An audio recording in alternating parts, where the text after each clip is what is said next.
Previously on Ready to Die. Good afternoon, Investigator Viverito. Good afternoon, Mr. Weinstein. How are you doing today? Good. How are you? Good. As you know, I represent Mr. Kendrick. Yes, I do. All right. Let me ask you a few questions. Excuse me. I'm going to show you DK16. Do you recognize the individual in that picture? I do. I'd like to admit DK16 into evidence. Permission to publish? In Exhibit DK16, who do you see? Dwayne Carter. And Dwayne Carter is also known as Little Wayne, right? Yes. Okay. In the image that is on the right side of the two photographs, Yes. you see his arm there, correct? I do. Do you see ESPN on his arm? I do.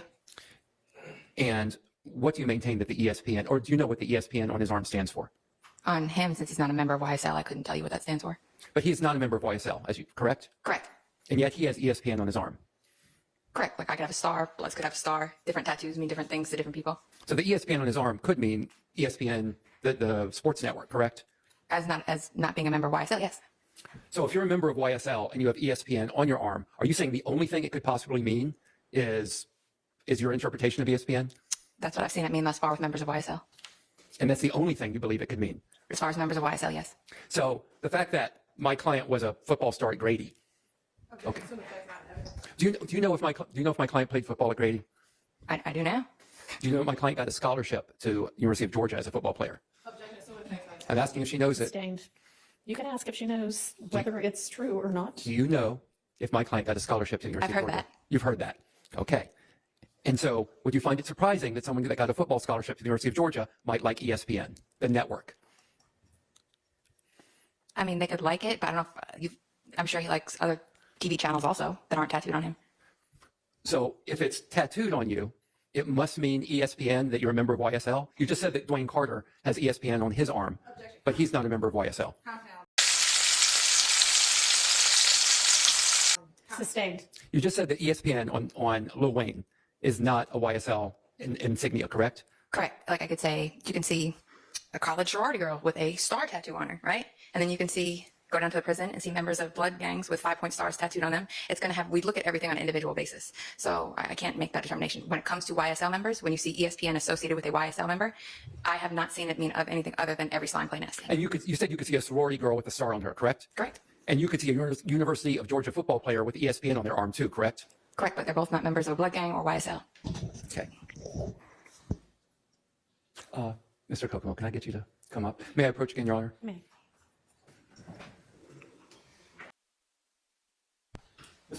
Mr. Kokomo is going to show you a video. I just want to know if you recognize that video. Okay. Oh, yeah, I'm sorry.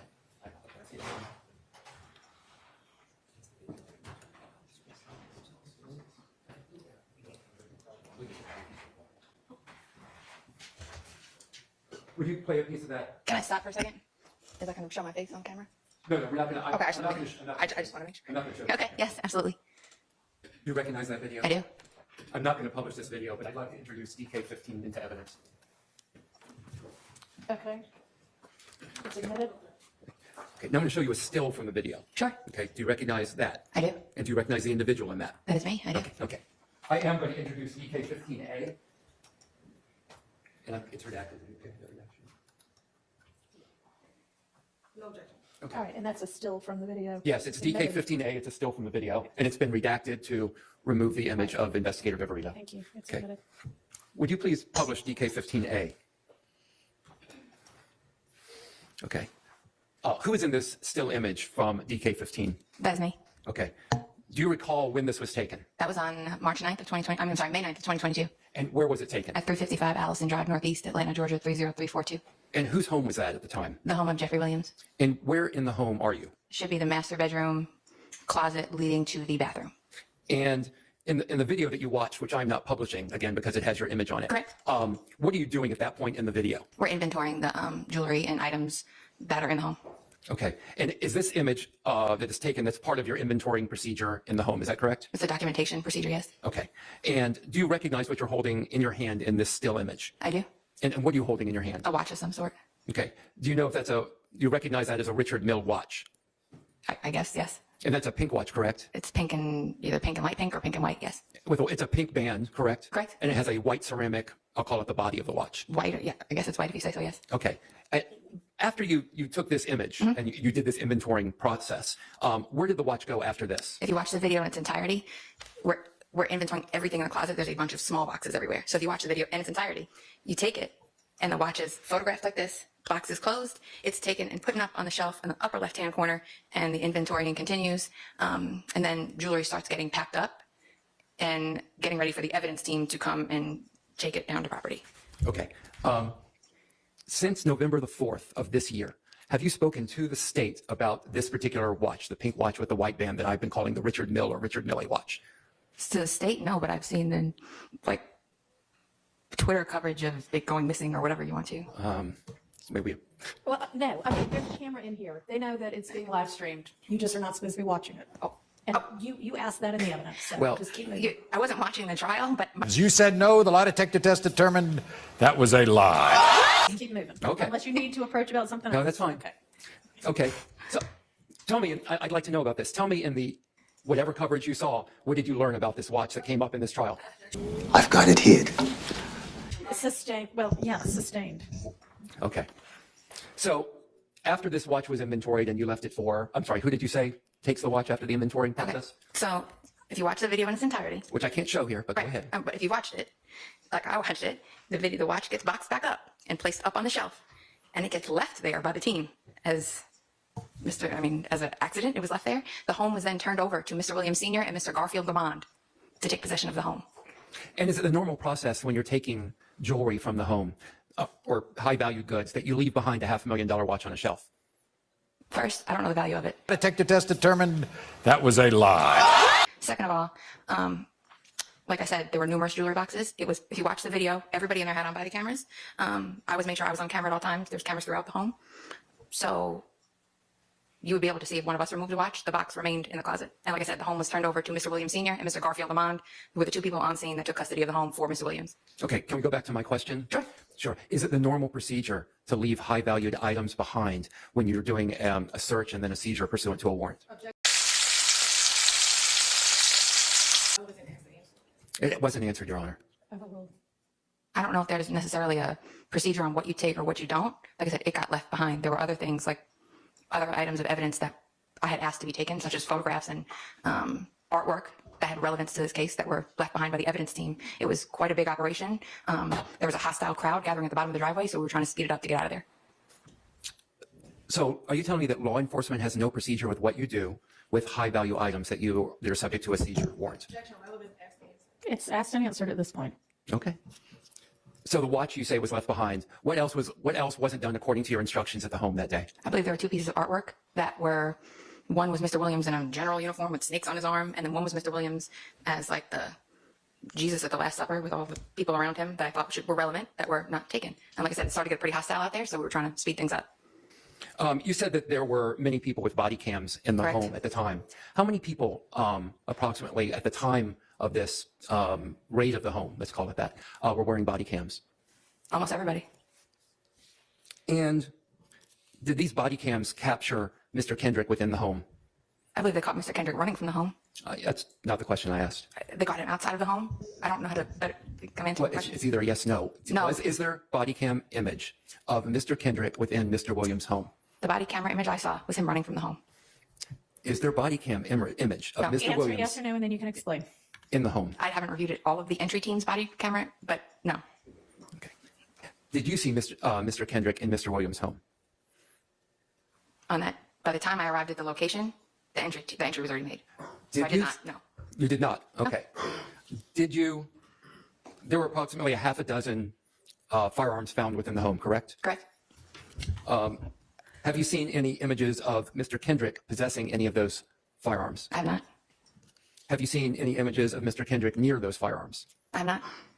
There were drugs found in the home, correct? Correct? Did you see Mr. Kendrick with any of those drugs? No. Did you see Mr. Kendrick anywhere near any of those drugs? No. As far as you know, was Mr. Kendrick in actual possession of any of those drugs? No, I wasn't there when they made entry. Have you spoken to anyone? No, let me take that back. Did you speak to Mr. Kendrick at all at that time? I did not. Okay. As far as you know, did Mr. Kendrick have any of those drugs, as far as you know? As far as I know, no. And as far as you know, did he have any of those guns? I just know he was in the home where they were located at some point that day. Okay. Let's talk about the mob ties video for just a moment. Yes. So in that video, at the very end, right, we have Mr. Kendrick saying, excuse my language, saying, knock it off your big homie bitch, correct? Correct. Do you recall how many times that line was stated prior to Mr. Kendrick uttering that line at the very end? Multiple. And it was stated by 24 Heavy, Ricky Hill, correct? Correct. And I believe he states it 3 times, right? Correct. So Mr. Kendrick is just repeating a line that someone else has written or someone else has said. He's repeating that at the end, correct? I'm not sure who the writing credits go to, but he did say it at the end. He's not freestyling it in that it's never been heard before in the song, correct? Well, it wasn't part of the song. At that point, the song had ended, and he yelled it. But it had been said 3 times before in the song, right? Right. So you're aware there's post-editing that lines can be put into music after the song is recorded, correct? Right, but the context of how he was saying it, the way he said it, wasn't going along with the song. Ooh, this is interesting. Tell me about that. It was after the song had concluded, and he kind of yelled it out with Miss Raven, and I forgot who else was with him. How do you determine that a song is concluded? The video, the way it's portrayed in the video. I didn't edit the way that it's portrayed in the video has ended, and he utters it at the end after the song is concluded. So what training have you had in music to know, when a song is ended in a particular video, when there's an utterance after a song is ended? Ask me how I know when a song ends? Yeah, how do you know this in this video? Like you've had training and expertise that tells you when a particular rap song ends and then something is just blurted out afterwards? I mean, I've listened to the song independent of the video, and that's not on the track. But it's in the video, correct? Right, but when the song concludes, it's not part of the track. Okay. We'll talk about something in just a moment. Well, it's going to take a few minutes for this to get pulled up, okay? We'll come back to it, I promise. Again, I'm going to go back to the closet. Now, I apologize for jumping around. Sure. When you're in Mr. Williams, did you call it the jewelry closet? No, it was a closet where there was jewelry and other things, money, other things were stored. Okay. When you're in that closet, do you recall in that video that you mentioned how valuable that watch is when you pull it up? All that noise, man. Let's just get to shit. Don't worry. You'll get the shit. You'll be knee deep in the shit. I've got it hid. I don't believe so. I can play that for you so you can hear that. You can, yeah, if you'd like to. I'll be careful. It's I made it about the first watch, yeah. which was also a Richard Mille watch, or Mill. I don't know how to pronounce it. So you did make it about the first Richard Mille, just not the That is second in Richard Mille. evidence. Okay. But they're both Richard Mille watches, correct? I mean, there were several much more expensive pieces of jewelry that were there also. And this is not my first case with a lot of expensive jewelry. Here you go. Did you get it pulled up, Mr. Atkins? Oh, great. Thank you. Okay. Let's go back to 512 VV for just a moment. Okay. Would you read that line below again about running like Ricky? Yes. And what is the import of running like Ricky? It's from a movie.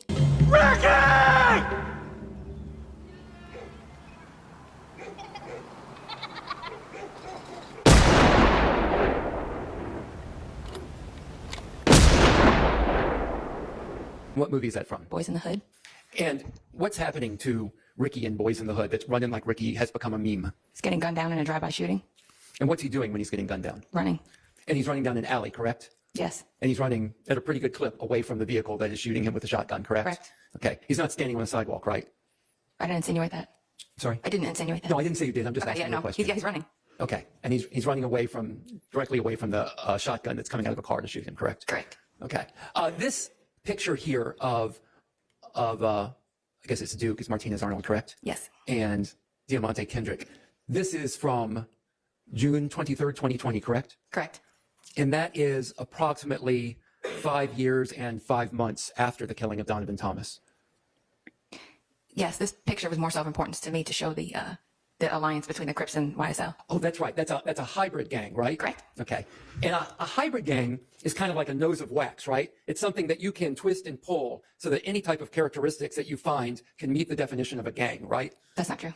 It isn't true. Why wouldn't that be true? For example, this hybrid gang with Mr. Arnold, this came about when Mr. Keith Droop died and Mr. Williams gave the eulogy at Mr. Keith Droop's funeral. And if you listen to Mr. Kitchens, he tells the story about how Mr. Williams was put in charge to take care of Mr. Kitchens and guide him. And he's the one that kind of took them under their wing, and it was okay. And Mr. Williams was the first one to cross color lines when it came to gangs here in Georgia. And they were first uneasy with that, but Keith Troop explained to them, no, it's okay, this is something we do now. That's weird. So that's an example. And the Department of Justice defines hybrid gangs as a gang member's participation in multiple gangs, vague rules and code of conduct, gangs or different gangs collaborating together to commit crimes. And there's several other definitions, but it's not just something I made up. The Department of Justice defines it too. No, I know. And what I'm trying to understand from you is I've seen multiple gang experts come in here and talk about definitions of gangs and definitions of hybrid gangs. And it just appears that if a group of individuals don't fit your definition of a gang, that they automatically get classified as a hybrid gang.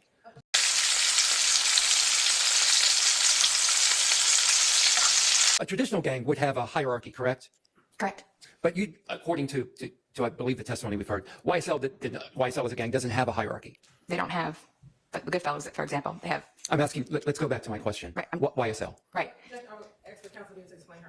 The witness didn't explain her. Well, the answer wasn't responsive to my question. Go ahead and ask your question. Okay. YSL does not have a hierarchy as a traditional gang does, correct? They don't have a set of leadership like roles, no.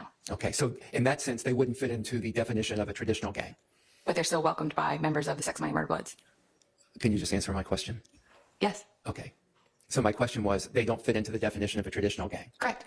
So instead, they get slotted over to this catch-all category of hybrid gang, correct? I wouldn't call it a catch-all, no. Okay. I'm Chucky. Wanna play?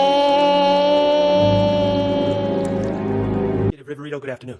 Good afternoon, Mr. Shard. Good afternoon. Okay. Let me just start off with something that you said on direct.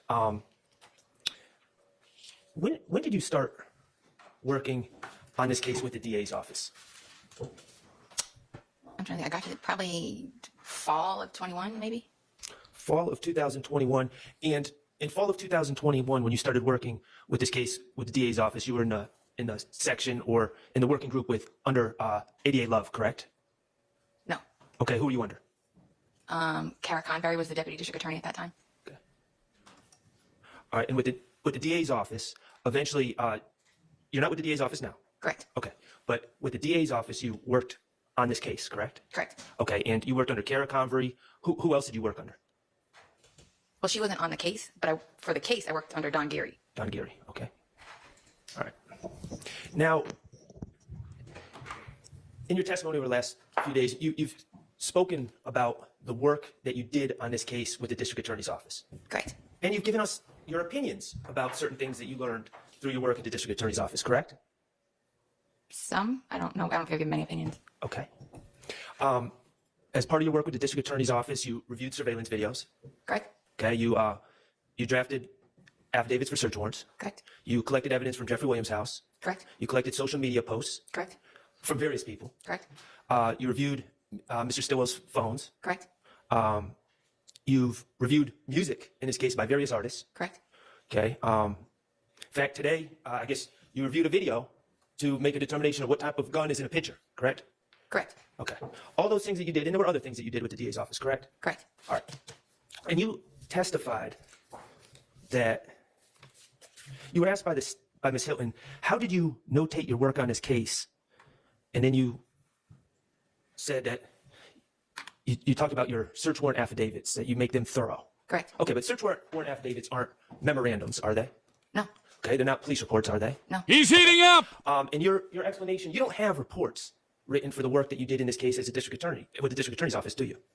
I have, I think, one or two that were witness memorandums, but other than that, no.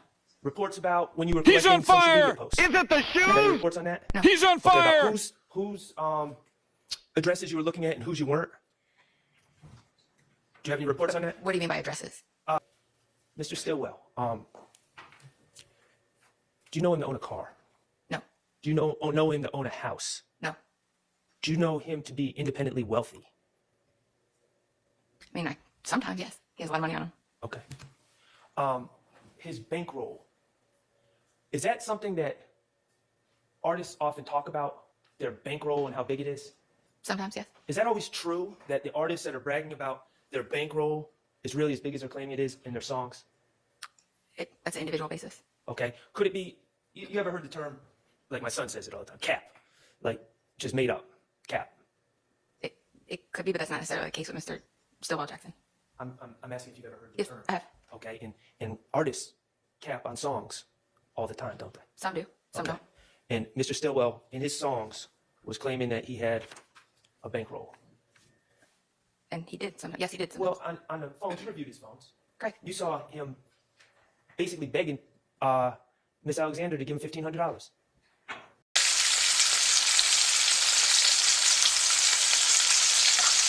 But if you listen to the March 16th wiretap call, he talks about all the money he had, Okay. and he didn't want to go to jail with all that money.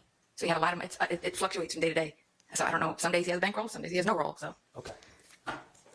Did he have a bankroll? Do you know if he had a bankroll the day he recorded that song? do not. Okay. Could that have been Cap? Could have been. He could have been reminiscing about when he had his bankroll. Okay. We talked about the lyrics on Direct. In these songs, Mr. Stillwell never mentioned an infinity. No. Never mentioned Diamante Kendrick. No. Never mentioned Demise McMullen or Nard. No. Never mentioned Justin Cobb or Doo-Wop. No. He mentioned being arrested for a homicide and beating it. I don't want. I'm going to tread lightly on it. I don't know. Can I get some direction on? He said, I beat a Okay, but I just want to murder make sure I'm approaching correctly. You know, I'll ask a very targeted question. Okay. He mentioned on Slat Talk, I beat a murder rap. Yes, he did. Paid my lawyer $30 for that. He did mention that. Okay. He also mentioned beating a homicide on another song, correct? Correct. Okay. Do you have, the fact is that Mr. Stillwell, he's on trial for that here today. At the time he wrote those lyrics, he had never beaten a homicide. That's a real slippery slope to explain that. I don't want to say some. If I can get some. He had never been cleared or went to trial and was found not guilty of a homicide. No. No. Mm-mm. Mm-mm. No. No. No. No. No. Yes. It's. Yes. We interrupt this program to bring you a special report. So Mr. Shart asked you a very specific question, and you seem to have answered in a way that surprises everybody. So we need to get some clarity from you. Okay, so can you listen really carefully to what his question is and answer that question? And then if your answer is still the same, we need to ask some follow-up of you. Okay, go ahead. In the songs that we reviewed, Mr. Stillwell claimed to have beat a homicide, correct? Or beat a Correct. murder rap, beat a homicide. Correct. Okay. Did he in fact beat a murder rap or beat a homicide, as he claimed? I think he. Go ahead and explain it now, because the jury's not in here. We're just trying to sort out what I think, is. from my understanding of Mr. Stillwell back in that time, he was under the impression that the Donovan Thomas case had been that they were going to beat it, like they were about to beat it or was beat, or there wasn't going to be an issue. I didn't want to say that because I didn't know. Well, that's good that you didn't say Yes. that, but that's not the question that he asked at I'm the not asking time. what Mr. Stillwell thought. I'm Okay, asking- yeah, then no. And listen Okay. very carefully to what he actually, that's not what he asked a minute ago, but you don't have like knowledge that nobody else has that he was tried for some other no, no, murder and got a hung jury or an acquittal. No, right? Your Honor. I just wanted to Okay, make sure. so if Mr. Short asks you, has he ever beaten one, and by beaten, I mean, gotten an acquittal or however he phrases it, what would your answer be then? No, I just didn't know the specific outcome of if it was. Has he dismissed even or been even- tried for No. another murder? He Okay, has so not been don't tried. say, I don't know the specific outcome if he has never been tried for one other than the one he's on trial for right now, okay? Yeah. You understand? I just thought, I didn't know if he meant it was dropped. That was all, Your Honor. That's not what was asked. But that's not what he just asked right here, Your Honor. And I know that, I know that. I think that's the clarity that needs to be had, because at the time, Mr. Stillwell was on bond for the murder. And so That is not anywhere near what he asked. He asked, has he ever been tried for and acquitted of murder? Being given a bond before a trial ever occurs is not a yes answer for, has he ever been tried and acquitted? right, but even the question he just asked right now was not that direct. I know, that's because, I know, but just now what he asked, we're just trying to figure out what it is she might mean. And are you then going to ask? I'll ask about the bond next. Okay. So if he asked about bond, then you can answer whatever you know about whether he was released I on bond. thought he respectful of his rights, Your Honor. That's all. Okay. Does anybody need any more clarity on? I definitely do, because I think on redirect, Okay. it becomes very relevant to ask the witness, at the time he wrote those songs, is it, based on everything that you know and speaking to him and other people, that did he believe he beat the murder? I would not let you ask that, because how on earth can she know what is in his head? I mean, you could ask it, but I would overrule it if objection were made. I understand. Your And you point that, if that is in evidence, then you point that out in closing argument. I think we will put them in now. Well, it's, y'all have to make a decision, each of you, as to how you're going to present your case, or. All right. Do we have clarity now? I think I'm clear. Yes, I'm clear. You're going to ask the first a direct question about whether or not you've been tried or convicted. You're going to ask that direct question first, and then you're going to ask about the bond. Okay. And then, I mean, Mr. Abadi, you suggested that you might then introduce evidence that he said he, what were you saying? Well, I think I have to find the call, but I think that creates the question on redirect that then can be asked is, at the time that he wrote those songs, had he been on bond for a number of years? He makes all of that very relevant as it relates to like diving into why he said that in the lyrics of the song. I think the whole point is it's a very slippery slope because we begin to talk about things that I don't necessarily we all want to get into as it relates to objections and objections for mistrial, because all of these questions allow us to then ask on redirect the specifics as it relates to when he made the song and being released on bond, things of that nature that you can argue as to the belief as to why he believed he beat the murder, because it had been 3, 4, however many years. So he had not. Well, you can ask that had he been on bond 3, 4, however many years. What you cannot ask this witness is, so then do you think he believed he beat it? I mean, that is something that this witness can't testify to, that I know of. If you have some reason to believe you think she can testify to that. But I mean, if it's just, oh, I can put 2 and 2 together, he'd been out for 17 years on bond and not been, tried yet, then that's something that is not beyond the ken of any juror, and you can argue that in your closing, but you can't ask this witness that question, okay? Yes. Everybody clear now? Yes. Okay. All right, we'll get the jury back. How long is there going to be like a natural stopping point? Go ahead, Mr. Sharp. Thank you, Your Honor. Okay, investigate Viverito. I'm going to go back to where we were before. In those songs, in Slat Talk, Correct. Mr. Stillwell says, I just beat a murder rap, paid my lawyer $30 for that. Correct. Okay, and in other songs, he says, I beat a homicide. Okay. My first question, to your knowledge, in this case, I'm talking about Donovan Thomas. Correct. Had Mr. Stillwell ever been acquitted or the case been dismissed? No. Okay. The case was still open, correct? Yes. Okay. So he had not, in fact, beat a homicide. Correct. He had not, in fact, beat a murder rap. Correct. Yet he claimed that on his songs. Correct. Also, he claimed to pay his lawyer $30 for that. Do you know if he actually paid a lawyer anything? I don't believe he's the one that paid the lawyer, but a lawyer was paid. Do you know a lawyer's been paid? At some What point. lawyer? He was represented at some point. Well, what lawyer? I don't know which lawyer he was represented. Well, you just said you know the lawyer's been paid, and now I'm asking you what lawyer? Okay. A lawyer back then would have been paid for him. I don't know. What's the lawyer's name? Since you had an opinion on it, that lawyer had been paid, what is that lawyer's name? All I said was, Mr. Sharp, if he had a lawyer, they would have had to have been paid somehow. I don't know how or who. Okay, so you don't know how much anyone. I did not work on the Donovan Thomas case at all. Okay, but you just gave an opinion on it, and so you don't know how much, who, or how much anyone had been paid. I just said I don't know who his lawyer was or how much or how they were paid. The reality is, Mr. Stillwell was released on bond. Yes. He didn't beat a murder rap. He had been released on bond. Yes. Okay, so claim I beat a murder rap. That was cap. If you want to call it cap. I was saying correct, but sure. Claim that he paid a lawyer $30 for that. We don't know. We don't even know who the lawyer is. Correct. Okay. He also said in Lizard Walk, bond was $500,000 N-word. Remember that? Yes. Okay. Do you know Mr. Stillwell's bond in the case that he paid for Donovan Thomas? Do you know it to have been $500,000? I believe it was almost, not $500,000, but it was a very high amount. Okay, was it $500,000? I think if I remember correctly, it was $300,000. Was it $500,000? It was not. Okay, so that was incorrect. That was cap as well, correct? Sure.